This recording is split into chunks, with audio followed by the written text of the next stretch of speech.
உள்ளிட்ட இந்த அவைக்கு என்னுடைய வணக்கம். இந்த விழாவில் மேடையேறி நின்று பேசுவதற்கு எனக்கு என்ன தகுதி இருக்கிறது என்று யோசித்து பார்த்தேன். இங்கு வந்த பிறகு நிறைய பேர் அவர்கள் செய்த பிரச்சாரங்கள் பற்றி எல்லாம் நிறைய சொன்னார்கள். நானும் சிதம்பரம் தொகுதிக்கு போய் பிரச்சாரம் செய்திருக்கிறேன் அப்படின்னு இங்கே சொல்லிக்கணும்னு நினைக்கிறேன். எழுத்தாளர்கள் எல்லோரும் ஒன்று கூடி சுகீர்தராணி, அசதா, கவிஞர் கரிகாலன், இப்படி ஒரு 5-6 பேர் சேர்ந்து சிதம்பரம் தொகுதிக்கு சென்று ஒரே ஒரு நாள் பரப்புரையை மேற்கொண்டோம். விழுப்புரம் தொகுதிக்கும் சென்றோம். அந்த தகுதி மட்டும் போதாது உண்மையில் இங்கு நின்று பேசுவதற்கு. இந்த கட்சியிடமிருந்து, விடுதலை சிறுத்தைகள் எனும் அமைப்பிடமிருந்து ஒரு தமிழ் சமூகத்தின் பிரதிநிதியாக, ஒரு தமிழ் சமூகத்தின் அங்கமாக நான் பெற்றிருப்பவை நிறைய. எனக்கு கிடைத்திருக்கும் சிந்தனை வளர்ச்சி, இது எல்லாமே தோழர் அவர்களுடைய, தலைவர் அவர்களுடைய பங்கு அதிகம். அதை நான் குறிப்பாக இங்கு சொல்ல வேண்டியிருக்கிறது. ஏனெனில் என்னால் அறுதியிட்டு கூற முடியும், இன்றைக்கு இருக்கக்கூடிய, தமிழ்நாட்டில் இருக்கக்கூடிய அரசியல்வாதிகளில் ஒரே நேரத்தில் அரசியல்வாதியாகவும் அறிவுஜீவியாகவும் திகழக்கூடியவர் நம் தலைவர் மட்டும்தான். அதை என்னால் எங்கு வேண்டுமானாலும் சொல்ல முடியும். அப்படி அவரிடமிருந்து, அவர் கொடுத்த நேர்காணல்களிடமிருந்து, அவருடைய எழுத்துக்களிலிருந்து நான் பெற்றது அதிகம். இந்த நேரத்தில் இன்னொரு விஷயத்தையும் நான் சொல்லி இங்கு இருக்கிற தோழர்களுக்கு நன்றி சொல்ல விழைகிறேன். தலைவர் அவர்கள் எழுதிய அமைப்பாய் திரள்வோம் என்கிற அவருடைய அந்த நூலின் ஒலி வடிவம், ஆடியோ வடிவத்திற்கு குரல் கொடுப்பதற்காக என்னையும் இன்னொரு தோழர் டெல்லியில் இருக்கிறார், அவர், இன்னொரு தோழர், 3 பேர் நாங்கள் இணைந்து அந்த ஒலி வடிவத்திற்கு குரல் கொடுத்தோம். அதை எனக்கு கிடைத்த ஒரு மிக முக்கியமான ஒரு பெயராக நினைக்கிறேன். அதற்கு தோழர்களுக்கு நான் நன்றி சொல்ல கடமைப்பட்டிருக்கிறேன். இந்த அமைப்பு, இந்த கட்சி, அது கடந்து வந்த பாதை என்பது மிகப்பெரிய பாதை. அதை நம்ம கொஞ்சம் வரலாற்றை இந்த நேரத்தில் திரும்பி பார்த்துக்கிட்டா நல்லா இருக்கும் அப்படின்னு நினைக்கிறேன். 70களில் அமெரிக்காவில் கருப்பின மக்களுக்காக உருவான அமைப்பு பிளாக் பேந்தர்ஸ் நமக்கு தெரியும். அதனுடைய தாக்கமாக இங்கு இந்தியாவில் தலித் பேந்தர்ஸ் ஆஃப் இந்தியா உருவானது. மும்பையில், மகாராஷ்டிராவில் நிகழ்ந்த அந்த மாற்றத்திற்கு பிறகு அதனுடைய விளைவாக தோழர் மலைச்சாமி அவர்கள் அங்கு சென்று காம்ப்ளே அவர்களை சந்தித்து விட்டு திரும்பி வந்து இங்கு மதுரையில் தலித் பேந்தர்ஸ் ஆஃப் இந்தியாவிலுடைய தமிழ்நாடு அமைப்பை தொடங்கி அவர் நிர்வகித்து வரும்பொழுது தோழரை சந்திக்கிறார். அங்கே மலைச்சாமி அவர்களுடைய மறைவுக்கு பிறகு அந்த அமைப்பை எடுத்து நடத்துவது யார் என்கின்ற கேள்வி எழும்பொழுது எல்லோரும் தலைவருடைய பெயரை சொல்லி அவர்தான் அதற்கு அவருடைய பெயர் தான் முன்மொழியப்படுகிறது. அதற்கு பிறகு ஒரு தேசிய கட்சியின் தமிழ்நாட்டு தலைமை என்று வரும்பொழுது எல்லாவற்றிற்கும் நாம் அங்கே போய் அனுமதியை பெற்று வர வேண்டும். தமிழ்நாட்டிற்கென்று, ஏனென்று நீங்கள் மும்பையில் இருக்கக்கூடிய தலித்துகளுக்கு இருக்கக்கூடிய பிரச்சனைகளும் தமிழ்நாட்டில் இருக்கக்கூடிய தலித்துகளுக்கு இருக்கக்கூடிய பிரச்சனைகளும் வெவ்வேறானவையாக இருக்கக்கூடும். அதன் விளைவாக விடுதலை சிறுத்தைகள் என்கின்ற அமைப்பு ஒன்று இங்கு உருவாகிறது. அது நீண்ட நெடுங்காலம் பயணம் செய்து இன்றைக்கு இந்த இடத்திற்கு வந்திருக்கு. அடங்கமறு, அத்துமீறு, திமிரி, எழு, திருப்பி அடி என்கின்ற அந்த 4 தாரக மந்திரம் என்று சொல்லலாம். அது அன்றைக்கு இருக்கக்கூடிய இளைஞர்களுக்கு மிகப்பெரிய உத்வேகத்தை உண்டாக்கியது. நான்லாம் அப்போ ரொம்ப சின்ன பிள்ளை. அந்த சமயத்தில் நான் எங்கள் ஊரில் நாகப்பட்டினத்தில் இருந்தபோது விடுதலை சிறுத்தைகள் ஒரு சாலை மறியல் செய்கிறார்கள் என்றால் எல்லாரும் சீக்கிரமே கிளம்பி ஓடுவாங்க ஆஃபீஸ்க்குலாம். எனக்கு நல்லா ஞாபகம் இருக்குது அந்த சமயத்தில். அப்படி ஒரு பெரும் பாய்ச்சலோடு மிகப்பெரிய போராட்ட களங்களை சந்தித்த ஒரு அமைப்பு. தேர்தல் பாதை வேண்டாம் என்று தேர்தல் பாதையை தேர்ந்தெடுக்காமல், அதே நேரத்தில் அங்கு இருந்த அமெரிக்காவில் இருந்த அந்த அமைப்பு போல ஆயுத போராட்டமும் இல்லை, தேர்தல் பாதையும் இல்லை என்று 2க்கும் நடுவிலான ஒரு அமைப்பாக செயல்பட்டு வரும்பொழுது ஏதோ ஒரு கட்டத்தில் இந்த அமைப்பை அரசியல் கட்சியாக மாற்ற வேண்டும் என்கிற அந்த எண்ணம். பாபா சாஹேப் அம்பேத்கர் அவர்கள் சொல்கிறார், அதிகாரத்தை நோக்கி செல்வது என்பது, அதிகாரத்தை நோக்கி நாம் செல்வதற்கான வழிகள் பல உண்டு. அதில் ஒரு வழி ஜனநாயகத்திற்கான வழி. ஜனநாயகம் மூலமாக நாம் அதிகாரத்திற்கு போவதுங்கிறது தேர்தல் பாதையை தேர்ந்தெடுப்பதன் மூலமாக.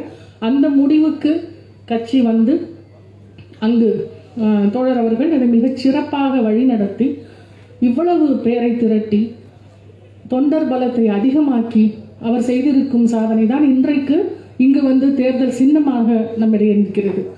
இந்த பானை சின்னம் என்பது பொன்பரப்பில் நிகழ்ந்தது உங்களுக்கு தெரியும். தேர்தலின் போது சுவர்களில் பானை சின்னத்தை வரைந்து வைத்திருக்கிறார்கள் என்பதற்காக வீடு புகுந்து அடித்தார்கள். மக்கள் தாக்கப்பட்டார்கள். மிகப்பெரிய கலவரம் உண்டது. அப்பொழுது உண்மை அறியும் குழுவில் நானும் ஒரு நபராக பொன்பரப்பிக்கு சென்ற போது அங்கு அந்த மக்கள் சொன்ன விஷயம், பானை சின்னத்தை வரைந்த வீடுகளை தேடி தேடி அடிக்கிறார்கள். சின்னம் வரைந்ததுதான் காரணம். அப்போ இந்த சின்னம் அப்படிங்கிறது எதிரிகளுக்கு எவ்வளவு பெரிய பயத்தை கொடுத்திருக்கும். அது ஒரு தற்காலிக சின்னம் தான் அப்பொழுது. இன்றைக்கு அதே பானை சின்னம் இன்றைக்கு அங்கீகாரம் பெற்று கட்சியுடைய ஒரு சின்னமாக இன்றைக்கு நிற்கிறது என்பது மிக மிக முக்கியமான ஒரு விஷயம். எதற்காக மக்கள் அடி வாங்கினார்களோ, எதற்காக மக்கள் தாக்கப்பட்டார்களோ, அதே பானை சின்னம் இன்றைக்கு நம்மிடையே வந்திருக்கிறது என்பது மிக மிக முக்கியமான ஒரு தருணம். எல்லோரும் இன்றைக்கு பேசினவர்கள் எல்லாம் உணர்ச்சி வசப்பட்டு பேசினார்கள். இந்த சின்னம் மற்ற ஒரு தோழர் கூட சொன்னார், எல்லா ஊர்களிலும் கொண்டாடுகிறார்கள் என்று. ஆம், இது எல்லா ஊரிலும் கொண்டாடப்பட வேண்டிய ஒரு நிகழ்வு தான். இந்த அமைப்பை இவ்வளவு தூரம் ஒரு தேர் மாதிரி இழுத்துட்டு வந்து தோழர் அவர்கள் வந்து நடுவீதியில் நிற்பாட்டி இருக்கிறாங்க. அதை வந்து தொடர்ந்து நெடுங்காலத்திற்கு இழுத்து செல்ல வேண்டிய பொறுப்பை உங்கள் எல்லோருக்கும், இந்த பொறுப்பை உங்கள் எல்லோருக்கும் உண்டு. நாம் எல்லோருக்கும் தான் இருக்கிறது, தமிழ் சமூகத்துக்கு இருக்கிறது நான் நம்புகிறேன். நான் நேற்றுக்கு வந்து ரயில்வே ஸ்டேஷன்லேருந்து, சென்ட்ரல் ஸ்டேஷன்லேருந்து இறங்கி வரும்பொழுது மெரினா பீச்சுக்கு போகிற வழின்னு ஒரு இது போட்டிருக்காங்க, ஒரு ஃபோட்டோ போட்டு ஒரு பெரிய தட்டி வச்சுருக்குறாங்க. அந்த மெரினா பீச்சை எப்படி வரைஞ்சிருக்காங்க அப்படின்னா, வரையில ஃபோட்டோ இது ஒரு பீச் மணல் பரப்பு இத்தினூண்டு இருக்குது, அலை வருது. அது மெரினா பீச்சில் எடுத்ததான்னு நமக்கு தெரியாது. எந்த பீச்சில் வேணாலும் எடுத்துருக்கலாம், திருச்செந்தூரில் கூட எடுத்துருக்கலாம். ஆனால் மெரினா பீச்சுக்குன்னு ஒரு அழகு இருக்குது இல்லையா? அந்த அழகு வந்து நீங்கள் ஒரு லைட் ஹவுஸ்லேருந்து எடுத்தீங்கன்னா தான் அதோட முழு வடிவமும் தெரியும் இல்லையா? அந்த தட்டியை வைத்த நபருக்கு அந்த பார்வை இல்லை. அது மாதிரி தான் நீங்கள் விடுதலை சிறுத்தைகள் கட்சி இன்றைக்கு கடந்து வந்திருக்கிற இந்த பாதை என்பது ஒரு அவ்வளவு அடிகளையும், அவ்வளவு அவமானங்களையும், வலிகளையும், வேதனைகளையும், அத்தனை எதிர்ப்புகளையும் தாண்டி இன்றைக்கு இந்த கட்சி நிலைத்து நிற்கிறது. ஒரு எதிர்குரலாக வந்து நின்று கொண்டிருக்கிறது. அதை நீங்கள் சொல்லணும்னா, ஒரு கட்சி மேல் விமர்சனம் வைக்க வேண்டும் என்றால், அதன் தலைவர் மேல் விமர்சனம் வைக்க வேண்டும் என்றால், இந்த மெரினா பீச்சை மொத்தமாக மேலேருந்து பார்க்கறது மாதிரி ஒரு கழுகு பார்வை பார்ப்பது போல மொத்தமாக இந்த கடந்து வந்த பாதையெல்லாம் பார்த்து விட்டுத்தான் ஒரு சின்ன விமர்சனத்தை கூட செய்ய வேண்டும். ஆனால் இன்றைக்கு என்ன நடக்கிறது என்றால், அந்த நான் பார்த்த தட்டியிலிருந்து அந்த சின்ன ஃபோட்டோ இருக்குது, அது மாதிரி அந்த மாதிரி விமர்சனம் பண்ணுறாங்க. மொத்தமாக ஒரு பங்களிப்பை வந்து மனசில் வச்சுக்காம விமர்சனங்கள் செய்வது வந்து நடந்துக்கிட்டு இருக்கு. அதை வந்து ரொம்ப அறிவார்ந்தவர்கள் என்று நாம் நம்பக்கூடியவர்களும் செய்வதை நம்ம பார்க்குறோம். அதையெல்லாம் மூளைக்கு கொண்டு போகாமல் நாம் நம்முடைய வேலையை பார்த்து கொண்டிருந்தாலே இந்த தமிழ் சமூகம் முன்னேறும் என்று நான் மிக உறுதியாக நம்புகிறேன். தலைவர் அவர்களிடம் நான் ஒரு நேர்காணல் எடுத்த பொழுது அவர் சொன்னார், அவரை இந்த அரசியலுக்கு கொண்டு வந்து விட்ட சக்தி எது, அரசியலுக்கு மக்களுக்காக நீ பணியாற்று என்று சொன்னது யார், எந்த அமைப்பு சொன்னது அல்லது எந்த தலைவர் சொன்னார்? அவரிடம் கேட்டபோது அவர் சொன்ன, காவல்துறை தான் என்னை கொண்டு வந்தது என்றார். அந்த அந்த நேர்காணலில் அது பதிவாகி இருக்கிறது. கோயம்புத்தூரிலிருந்து தலைவர் அவர்கள் ஒரு பஸ்ஸில் பயணிக்கிறதுக்காக பஸ் ஸ்டாப்பில் நின்றுட்டு இருக்கும்போது 2 பேர் அவரையே பார்த்துட்டு இருக்காங்க, கண்காணிச்சிட்டு இருக்காங்க. இவர் ரொம்ப கோவம் வந்து போய் கேட்குறாரு, யார் நீங்கள், என்னை எதுக்காக பார்த்துட்டே இருக்கீங்கன்னு. கையில் இருந்த பொட்டியெல்லாம் பிடுங்கிட்டு சாவியெல்லாம் காணாம வர போயிடுது. அந்த நேரத்தில் அவர் அப்படியே மதுரைக்கு கூட்டிகிட்டு போகிறாங்க. அங்கே போய் ஒரு விடுதியில் வச்சு மிரட்டுறாங்க. உனக்கு அவரை தெரியுமா, இவர் நடராஜன் நினைக்கிறேன், நடராஜனை தெரியுமான்னு கேட்குறாங்க. இவர் நிறைய பேர்கள் நக்சலைட் அவரை உனக்கு தெரியுமான்னு கேட்குறாங்க. இவர் எனக்கு அவரை தெரியாதுன்னு சொல்லியும் விதவிதமான மிரட்டல்கள். திடீர்னு துப்பாக்கி எடுத்துடுறாரு அந்த காவல்துறை அதிகாரி. துப்பாக்கியால் கேட்டு மிரட்டும் போதும் அவர் தெரியாதுன்னு தான் சொல்கிறாரு. இப்படி மிரட்டு என்ன ஆகுது, இவர் வந்து அப்போ வந்து ஒரு அரசு ஊழியராக இருக்கிறார். அந்த நேரத்தில் முடிவு பண்ணி அதிலிருந்து விலகி முழு நேர அரசியல் பணிக்கு வருகிறார். இப்போ நம்ம ஒரு வகையில் காவல்துறைக்கு நன்றி சொல்லணும்.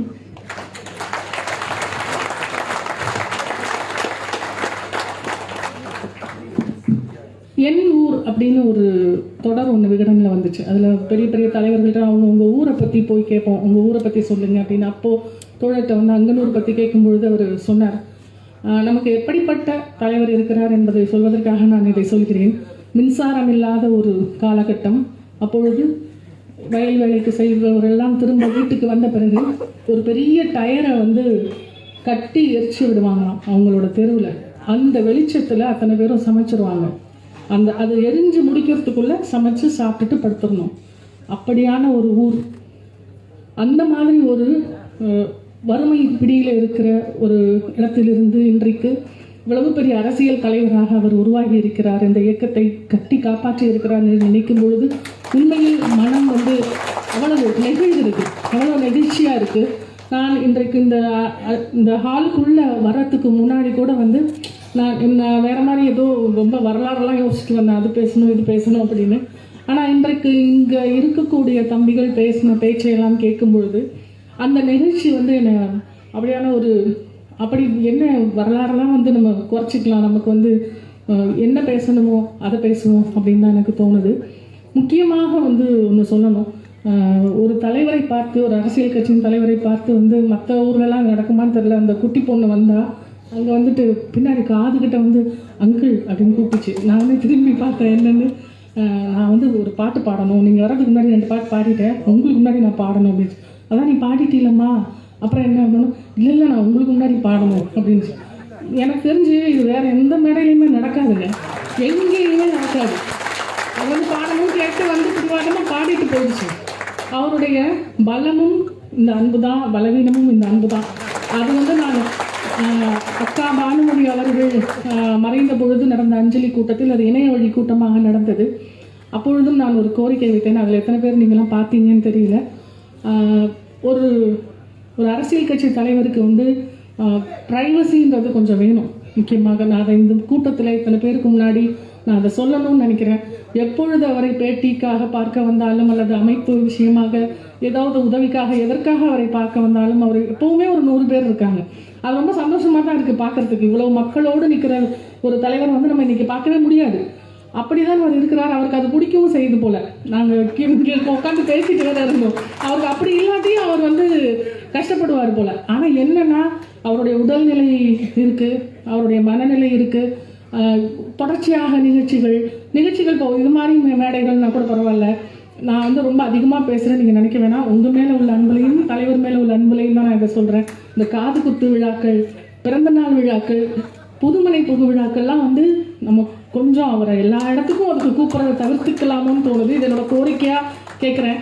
ஏன்னா அரசியல் சம்பந்தமான நிகழ்வுகள், ஒரு அறிவார்த்த நிகழ்வுகளுக்கு போகிறதுன்றது வேற.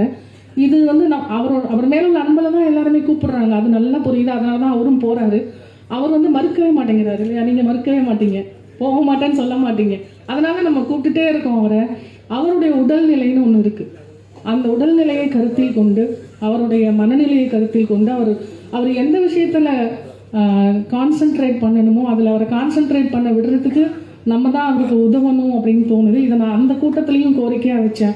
அது கோவிட் பீரியடுன்றதுனால எத்தனை பேர் பார்த்தாங்கன்னு எனக்கு தெரியல. இங்கே இவ்வளவு பேர் நிறைந்திருக்கு இந்த சபையில். அவர் முன்னிலையிலே இதை சொல்லணும்னு தோணுது. முக்கியமாக அவருக்கான டைம்னு ஒன்று வேணும், அவருக்கான நேரம் அப்படின்றத நம்ம கொடுக்கணும் தான். நிச்சயமாக காலையில் 7 மணிக்கே ஒரு 100 பேர் அவரை பார்க்க இருப்பாங்க. அவர் குளிச்சுட்டு வந்தோடனே உடனே பார்க்க ஆரம்பிச்சிருக்காரு. கடன்னு பார்க்குறாரு. அன்னைக்கு பூரா பரபரன்னு இருக்காரு. அப்புறம் எங்கேயோ ஏறி பஸ் இதில் வண்டியில் போகிறார், வேற ஒரு கூட்டத்துக்கு போகிறார், வராது. இப்படி இருக்குது. அந்த பரபரப்புக்கு நடுவில் நம்மளுடைய குடும்ப நிகழ்ச்சிகளுக்கு மட்டும் அவர் தான் வரணும் அப்படின்னு நினைக்கிறத கொஞ்சம் தவிர்த்துக்கிட்டா நல்லா இருக்குன்றது என்னுடைய ஒரு சின்ன கோரிக்கை. கொஞ்சம் ஓவராக பேசுகிற மாதிரி கூட நீங்கள் நினைக்கலாம், ஆனாலும் நான் பேசுகிறேன், சொல்லணும்னு தோணுது, அதனால் சொல்கிறேன். அதுக்கு பிறகு வந்து நமக்கு இது ஒரு வெறுப்பின் காலம். நமக்கு தெரியும், வெறுப்பு தான் ஆட்சி செய்கிறது. வெறுப்பு தான். நீங்கள் இந்தியா பூராவும் வெறுப்பு தான். வெறுப்பை வந்து ஒரு விதை மாதிரி அங்கங்கே தூவுறாங்க, வளர்க்குறாங்க. அப்படி வெறுப்பை விதைக்கும் காலத்தில் இங்கே இவர் வந்து தலைவரை பார்த்து லவ் யூ அப்படின்னு சொன்னார். நீங்கள் வந்து ஒரு அன்பை விதைக்கும் ஒரு தலைவர் நமக்கு இருக்கிறார். இந்த அன்பை விதைக்கும் தலைவரை வந்து எப்படி பாதுகாக்கணும், நம்ம பாதுகாக்கணும் இல்லையா? அது ரொம்ப ரொம்ப ரொம்ப ரொம்ப முக்கியம். அவருக்கு வந்து நிறைய இதற்கு முன்னாடி உயிர் அச்சுறுத்தல்கள்லாம் இருந்திருக்கு, கொலை மிரட்டல்கள் இருந்திருக்கு, எல்லாமே இருந்திருக்கு. அதெல்லாம் தாண்டி ஒரு காலகட்டத்தில் இன்றைக்கு எல்லோரும் ஏற்றுக்கொள்ளக்கூடிய ஒரு தலைவராக இன்றைக்கு நீங்கள் இருக்கக்கூடிய அறிவுஜீவிகள், எழுத்தாளர்கள், ஒரு அறிவு சமூகம் நம்ம சொல்கிறோம் இல்லையா, அப்படிப்பட்ட நபர்கள்கிட்ட நீங்கள் போய் கேட்டிங்கன்னா தலைவருக்கு இருக்கக்கூடிய ஆதரவு மிகப்பெரிய ஆதரவு. இன்றைக்கு நிறைய பேர் வந்து தங்களை முற்போக்காளர்களாக காமிச்சிக்கிறதுக்கு தலைவரை ஆதரிப்பது போல காட்டிக்கொள்கிறவர்கள்லாம் நான் பார்க்குறேன். அப்படி சொன்னால் நம்மளை முற்போக்குன்னு நம்புவாங்க அப்படின்னு நினச்சி காமிச்சிக்கிறவங்களாமும் இருக்காங்க. ஏன்னா அப்படி ஒரு பேர் இவருக்கு வந்திருக்கு. அது ரொம்ப முக்கியம். அது இவ்வளவு பெரிய இயக்கத்தை கட்டி கொண்டு வந்து இந்த இடத்துல வந்து நிப்பாட்டி இருக்கிறதுனால தான் இந்த பேர் கிடைச்சிருக்கு. அது மட்டுமல்லாமல் மற்றவர்கள் பேசும் தமிழ் தேசியம் அல்ல, அவர் பேசுவது சாதி ஒழிப்புடன் கூடிய தமிழ் தேசியம். அப்படி எல்லாத்துலேயுமே அவருக்கு கிளாரிட்டி இருக்குது. அந்த சாதி ஒழிப்புடன் கூடிய தமிழ் தேசியம்னு கேட்டால் பல பேர் அப்படியே பேக் அடித்து போயிடுவாங்க. இது வந்து அதை ரொம்ப தெளிவாக எல்லா இடங்களிலுமே வந்து முன் வச்சுட்டே இருக்கிறாரு. அப்படி எல்லா விஷயத்துலையுமே அவருக்கு அந்த தெளிவு இருக்கிறதுனால தான் இவ்வளவு பெரிய ஒரு அறிவுஜீவியாகவும் அரசியல்வாதியாகவும் ஒரே நேரத்தில் இருக்க முடியுது. அதனால் இந்த மேடைக்கு நான் வந்ததற்கு எனக்கு ரொம்ப சந்தோஷமாக இருக்குது, ஒரு பெரும் பேராக நினைக்கிறேன். என்னை அழைத்த தோழர்கள் எல்லோருக்கும் நன்றி, தலைவருக்கும் என்னுடைய நன்றி.